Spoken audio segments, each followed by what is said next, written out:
Assalamualaikum warahmatullahi wabarakatuh.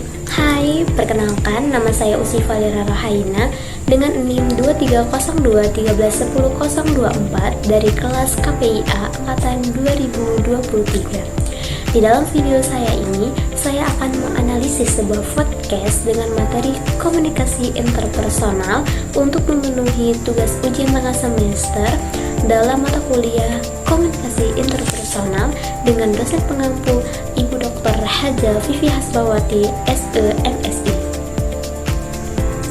Nah, di dalam video ini saya akan menganalisis sebuah podcast antara Sherly Anavita Rahmi dengan Pak Dezakir Sabara dengan judul podcast yaitu Mahasiswa Jangan Mau Hanya Belajar di Kelas. Tapi sebelum kita menganalisis video tersebut, ada yang lebih penting nih, yaitu kita harus mengetahui apa sih komunikasi interpersonal itu? Komunikasi interpersonal merupakan sebuah pertukaran ide, informasi, pendapat, serta perasaan yang terkait dengan peristiwa atau pengalaman, baik pribadi, sosial, dan lainnya, yang dilakukan oleh dua orang atau lebih, baik secara langsung atau melalui telepon. Warahmatullahi wabarakatuh. Waalaikumsalam warahmatullahi wabarakatuh. Saya senang sekali hari ini. Saya juga senang ketemu dengan influencer follower 1,2 juta. Pak De, gimana kabarnya? Alhamdulillah Dem. Saya senang sekali di DM sama orang terkenal. Ini pertemuan kedua kita Pak De. Pertemuan kedua setelah di Pinrang.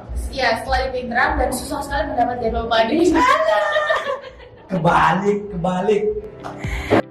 Di dalam percakapan antara Sherly dan Pak Dezakir ini, yaitu hubungan interpersonalnya berkelanjutan dengan baik, yang dimana berkaitan dengan 3 kebutuhan dasar. Yang pertama, afeksi. Antara Sherly dan Pak Dezakir meminta dan memberi pendapat.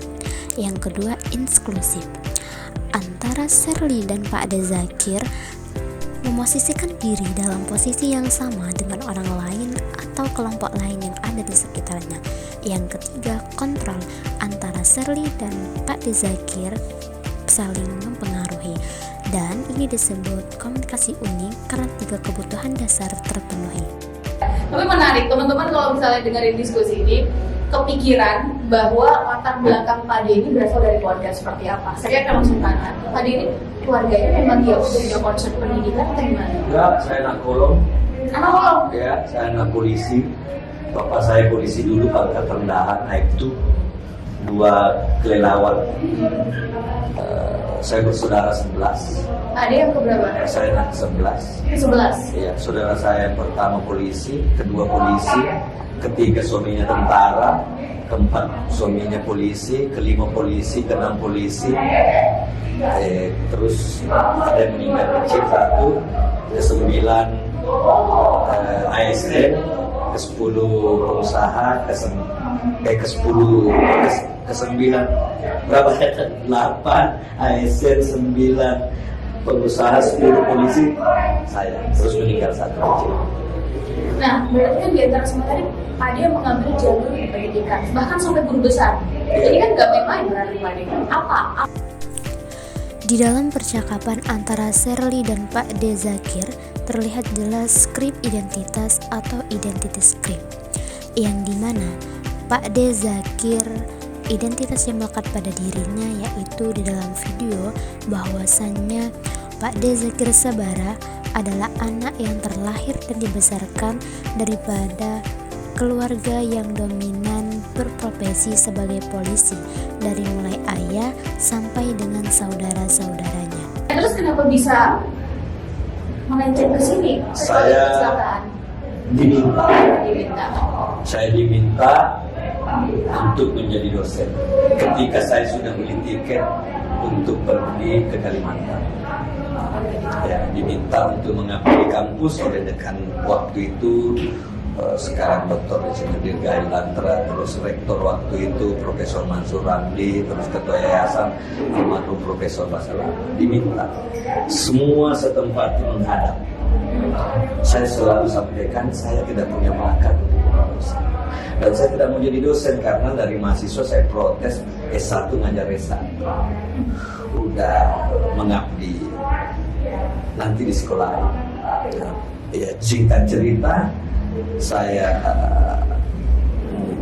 mendaftar jadi dosen karena memang tidak ada niat menjadi dosen. Itu tes pertama, tes psikotes, saya terlambat 1 jam. Akhirnya nggak lulus. Tidak lulus jadi dosen kalian? Tidak lulus. Akhirnya ketua yayasan bilang tidak selamanya nggak lulus psikotes itu tidak baik. Kasih kesempatan lagi ikut tes. Saya malu kan dikasih kesempatan. Akhirnya saya serius jadi dosen. Begitu lulus jadi dosen, singkat cerita lulus jadi dosen, karena saya S1, idealisme saya mengatakan masa S1 menjadi dosen mengajar S1. Itu di tahun 2000. Jadi selama 2000 sampai 2002 saya nggak pernah ngajar. Saya cuma aktif di laboratorium. Nggak mau saya ngajar. Karena idealisme saya S1 ngajar S1. Padahal waktu itu dimungkinkan. Aturan juga mengatakan boleh. Kan belakangan baru ada aturan S2 ngajar S1. Akhirnya saya belum waktunya pergi sekolah. S2 saya paksakan pergi sekolah. Ini kan saya tidak dibiayai kampus karena belum bersyarat untuk sekolah 2 tahun kan. Saya bismillah, saya minta izin, saya mohon izin di sekolah, gak usah dibiayai, insya Allah kalau dapat rezeki dapat beasiswa, juga dapat beasiswa di ITS Pak. Akhirnya melanjutkan S2. S2 nanti setelah pulang dari S2 baru naik. Di dalam percakapan antara Sherly dan Pak D. Zakir Sabara, bahwasannya terdapat penilaian reflektif yang awalnya Pak D. Zakir Sabara termasuk penilaian Downer yang menekankan pada kekurangan. Katanya, tidak mungkin saya menjadi dosen S1 sedangkan saya juga lulusan S1. Tetapi pada akhirnya menjadi penilaian upper, yaitu dapat menerima kekurangan dan menilai sesuatu positif, bahwasannya sebenarnya dia bisa melakukan hal tersebut. Di situ baru akhirnya benar-benar 2004 baru saya ngajar. 2004 selesai baru ngajar. Teman-teman, ini menarik karena bicara tentang idealisme.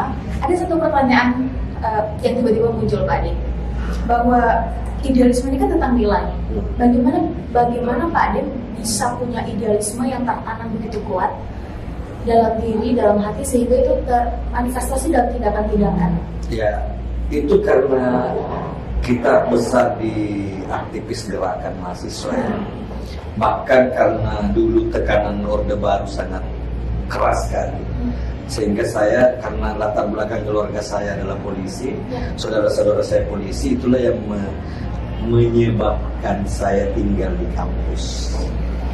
Karena saya dikucilkan oleh keluarga saya. Jadi saya besar di aktivis kampus, sehingga saya pun sejak itu dalam hati menyatakan haram. Kan saya ditanya gini, saya setiap pulang kampung, setiap lebaran saya ditanya seperti itu. Kok mau jadi apa sih?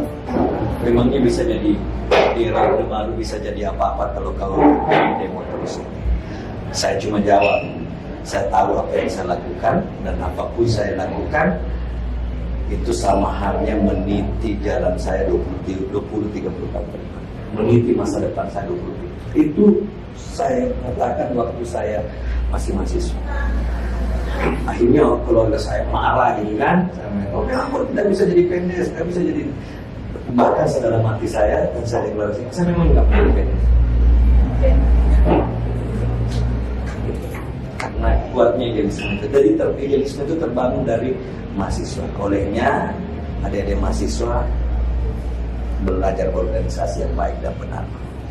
Ketika menjadi mahasiswa, tidak hanya sekedar menuntut ilmu di dalam kelas, karena itu hanya sedikit yang bisa digunakan di masyarakat. Yang banyak digunakan adalah pengalaman-pengalaman menjadi aktivis organisasi. Saya yakin Sherly juga seperti itu. Gaya kelekatan yang terjadi dalam komunikasi antara Sherly Anavita Rahmi dan Pak D. Zakir Sabara, yaitu gaya kelekatan aman, yang dimana dari komunikator yaitu Sherly memberikan pandangan yang positif, begitupun komunikan yaitu Pak D. Zakir Sabara juga memberikan pandangan yang positif, maka terjadilah komunikasi. Dalam video ini yaitu ada makna yang tersirat, yang mana memberikan makna merupakan salah satu prinsip dalam komunikasi komunikasi yang harus dipertahankan. Mungkin itulah yang dapat saya analisis dari materi komunikasi interpersonal dalam sebuah podcast antara Sherly Anavita Rahmi dengan Pak De Zakir Sabara. Semoga bermanfaat. Saya akhiri. Wallahul muwaffiq. Wassalamualaikum warahmatullahi wabarakatuh.